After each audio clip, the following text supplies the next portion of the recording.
Orji, Kalu, the senator representing Abia State, whether Abia's West or Abia North, is what I'm not sure of. The former governor of Abia State for good 8 years have said that it would be unfair to be talking about releasing of Nnamdi Kanu when the issue is in the court of the law. Yes, that the Igbos and the rest of Omo and the rest of people who are calling for Nnamdi Kanu release should just allow Justice Omotosho to do the needful. These are his words.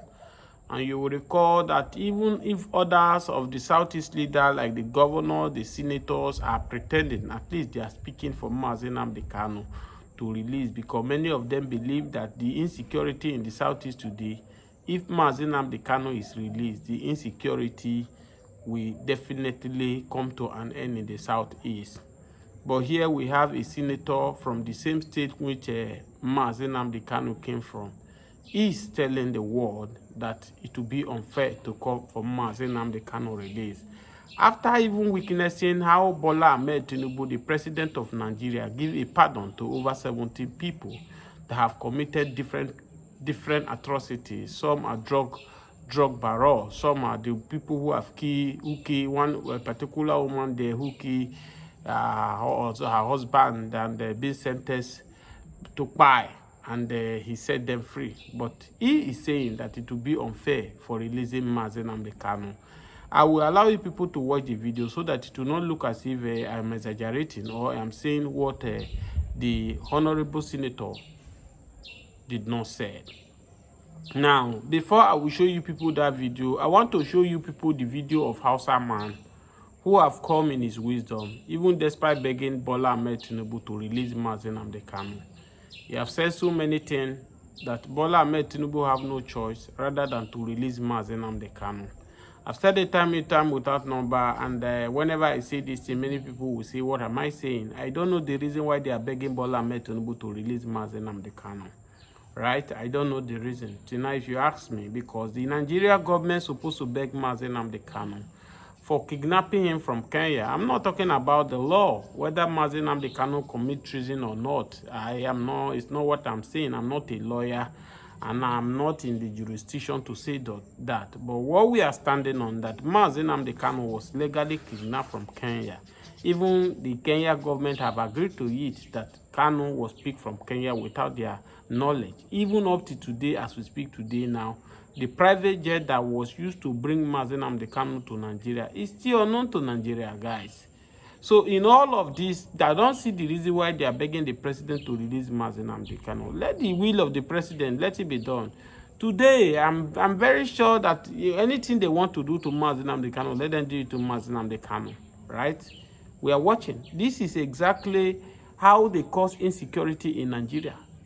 Yes, I repeat, this is exactly how they cause insecurity in Nigeria. I will upload the video too after watching the video of Hausa man calling for Nnamdi Kanu release, and also the video of Orji Kalu. I will allow you people to watch the video of how Buhari government, it was open convention on confessions, how Buhari government imported this rascality of these Fulani bandits who are terrorizing Nigeria everywhere now, who are causing unsafe in this country today. This is how it started, right? This is how it started, and that the same route in which the president is also trying to take now, right? I understand that he said that he's going to start from where Buhari stopped, but today, where has Buhari taken us to?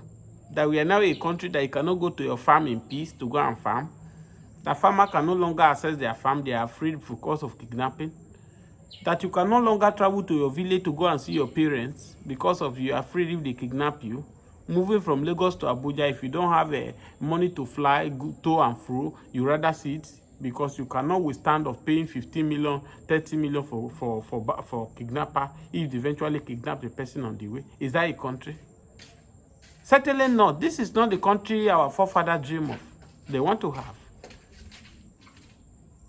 whichever way Bola Ahmed Tinubu is trying to use Nnamdi Kanu to do. For me, we are hearing that reportedly that they are trying all the available means because of this Showore protest to make Nnamdi Kanu to succumb to any negotiation, which you people should have known by now that this man, Nnamdi Kanu, is a stubborn being. He can never succumb to any negotiation that will allow him to drop Biafra. I keep saying it time without number. By their fruit, we know them. If Nnamdi Kanu come into this struggle, maybe his aim is to make money, his aim to chase cloud. For long, he have dropped it because he will have gotten what he want, the cloud, the population, the money he want. But even the blind man should be able to know that it is too late now for Nnamdi Kanu to deny this agitation at this juncture. So any politician you see, or the governor from the south, we are in negotiation, Nnamdi Kanu will be free, thinking that they will be to get an essay where Nnamdi Kanu will say, oh, I'm no longer interested in Biafra. I think they should be deceived by themselves by now.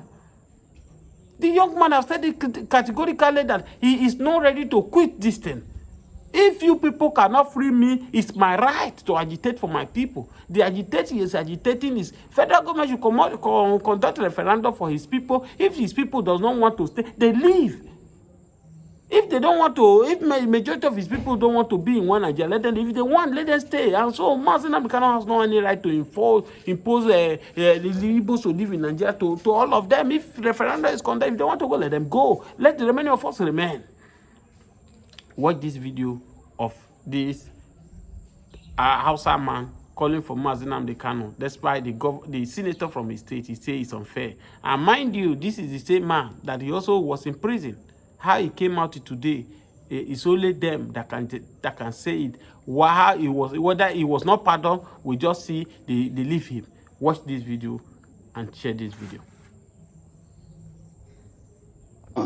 This is from the National Association of Northern Nigerian Youths to His Excellency President Bola Ahmed Tinubu concerning Chief Nnamdi Kanu. From the north, we are saying, set Nnamdi Kanu free. Let Nnamdi Kanu be pardoned. If Boko Haram would be pardoned, kidnappers who have been giving people sleepless nights, terrorists who have been terrorizing a lot of people in different parts of Nigeria will be pardoned. Why can't you pardon Nnamdi Kanu? This is our request. This is our plea from the north. Your Excellency, President Bola Ahmed Tinubu, we believe you can do it. You are our president. We voted for you, and we believe you can do this for us. Free Nnamdi Kanu. Well, let me say this. Nnamdi Kanu is before a court of competent jurisdiction, and it would be very, very unfair for me to be talking about the release of Nnamdi Kanu, which is before Justice Omotocha, or discussing anything about that honorable court. And I urge Nigerians to learn how to respect the courts. And I want to leave that about respecting the court. Right now, and it was all about money. It was all about collecting money. The truth is that somebody had gone to North Africa, negotiated with Gaddafi. Gaddafi, who is was an international terrorist, all over the world, from the far west to the far east, said, I will help you, like I've been doing. I heard there are some young men.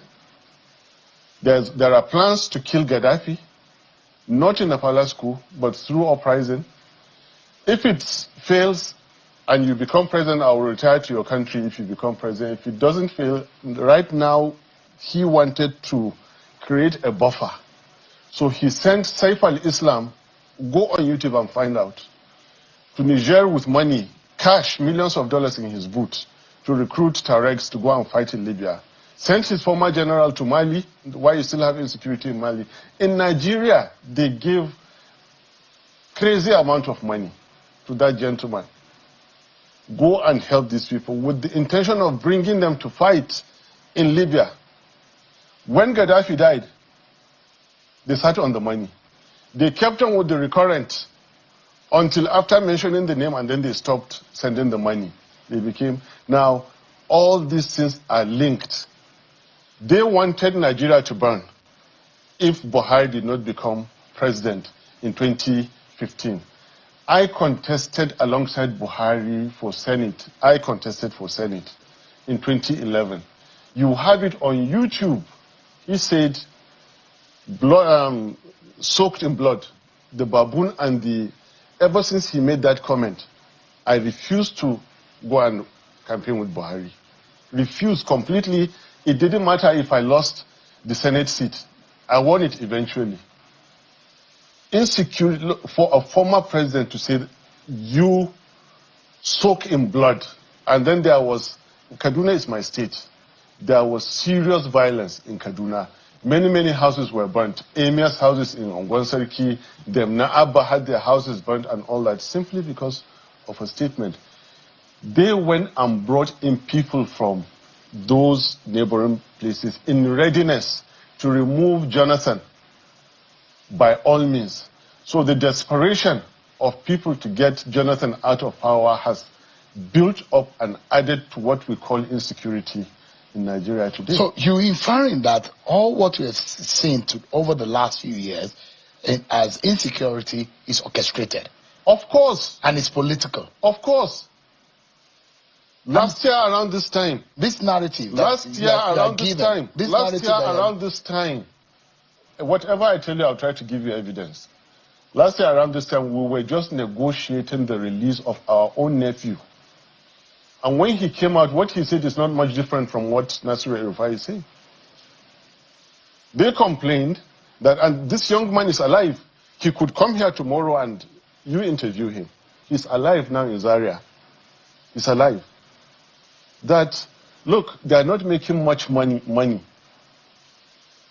relying on these handouts from government. Each time they go out to operate, they make more money, like he does in their hand. We kept negotiating. He's alive and he can come to this and sit with you, Shehu Akimbaloyi, and you interview him.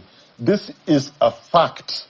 But my grudge with Nasru's statements is that he was part and parcel of APC from 2013. Like he told you, he was one of the architects of it all. All of a sudden, to come and absolve himself and call others. No. Nasiru is part and parcel of all that has been going on. We suffered, we are victims of Nasiru's misrule in Zaria. Go back December 2015, when a war was supposed to have been won in the Northeast. What business, what military and strategic business did an army chief have to come to Zaria for a convocation, not of NDA, graduation of recruits, privates, choosing to follow the route where the Shiites were holding? All these things were orchestrated. They knew the exact hour, the exact minute that he was coming to pass, because they had the technology. And 800 people were killed because they wanted to raise down the temple that was built. These things were carefully doctored and orchestrated. These are heavy allegations that you are making, and which one will imagine? One will imagine someone of your status in the society. Yeah. Why are you just saying this? Why are you saying this? Does it amount to a political gimmick, or no? What exactly are you up to with this? Shehu, I've been saying it. I said it in your own program. I mentioned the link about North Africa. In your own program, go back and check. Play the archives and